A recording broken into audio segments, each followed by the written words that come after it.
In 2022, Microsoft changed one number in its annual report. A 4 became a 6, and $3.7 billion showed up in its operating income. Nothing got built. Nobody bought anything extra. One assumption changed. The next year, Google made the same change and cut $3.9 billion out of its costs. Meta did its own version in 2025, worth $2.9 billion. Same machines, same buildings, same customers, better profit. Now hold that thought, because those same companies are on track to spend around $700 billion building AI infrastructure this year. Last year, it was closer to 410. So the question I wanted answered is pretty simple. When you're spending like that, how do you still look profitable? And I want to be careful right up front, because this isn't a fraud story.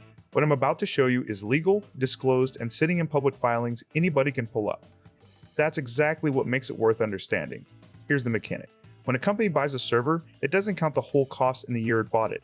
It spreads that cost across the years it expects to use the thing. That's depreciation. And the length of that spread isn't handed down by anyone. It's an estimate the company makes about its own equipment. So picture a $40,000 server. Spread it over 4 years, and $10,000 a year gets charged against your profits. Spread that exact same machine over 6 years, and only about $6,700 does. You just made $3,300 of profit appear without selling anything. Now run that across millions of servers, and it stops being a rounding error.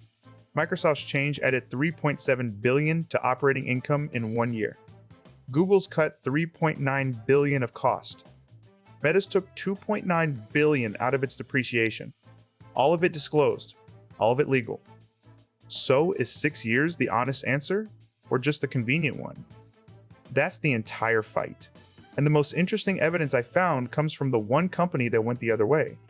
In January 2025, Amazon did the opposite. It shortened the life on a chunk of its servers, from 6 years back down to 5, and it said, why in the filing? The pace of technology development, particularly in AI. That single change costed about $700 million of operating income, and retiring gear early costed hundreds of millions more on top. Companies don't usually volunteer for that, and here's what makes that strange. Meta moved the other direction in that very same year. So you've got two of the best informed buyers of AI hardware on the planet, both leaning hard into the same kind of build-out, landing on opposite answers about how long their servers actually last. Somebody's estimate is wrong. The filings just don't tell you whose. The latest critic, here's Michael Burry, the investor from The Big Short. His argument is that a leading-edge chip really lasts closer to 2 or 3 years, and that the gap overstates profits across these companies by $176 billion. Now that figure is his own model, not an audited number, and it matters to say so out loud. But he isn't arguing about nothing. NVIDIA ships a new chip architecture roughly every 18 to 24 months, and every one of them arrives claiming 2 to 3 times the performance of the last one. Now the other side, because honestly it's stronger than the critics tend to admit, NVIDIA sent its shareholders a memo naming Burry directly and pointed at its own installed base. Chips it sold in 2020 are still running hard 6 years later, and you don't have to take their word for it. Google's cloud still rents out a chip that launched back in 2017. And that's when this clicked for me. Both sides are right, because they're quietly answering two different questions.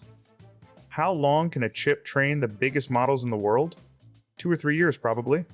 How long can the machine it sits in earn money doing anything at all? Much longer. And the disclosed numbers are for the whole box, not the chip on its own. Accounting is measuring that second, broader question.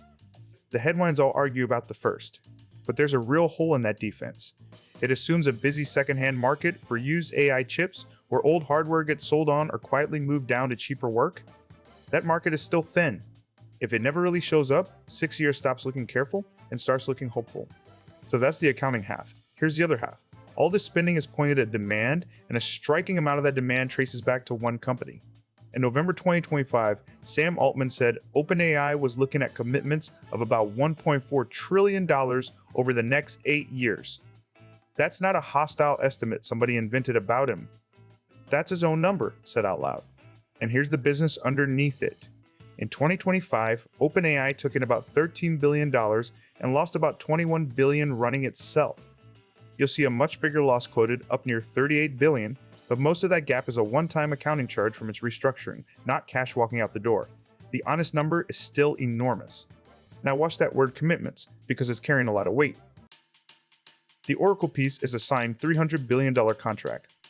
The NVIDIA piece, the famous $100 billion, was never a contract at all. It was a letter of intent, and NVIDIA's own finance chief said on the record that it still wasn't definitive. By early 2026, it had quietly become a $30 billion stake instead, and the headline number kept right on circulating anyway. So when you hear 1.4 trillion, know what it really is. It's a bucket holding signed contracts and press releases in the same pile. And then there's the shape of some of these deals, which is the part that made me sit up. In a few of them, the supplier is helping fund the customer, who turns around and buys from the supplier.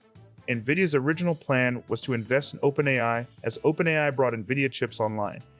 NVIDIA also agreed to buy up to $6.3 billion of unsold capacity from CoreWeave, a cloud company whose whole business is buying NVIDIA chips. None of that's illegal. It does mean some of the demand is being manufactured by the seller. And to be fair, that's been getting less true, not more. The NVIDIA deal ended up less circular than it started.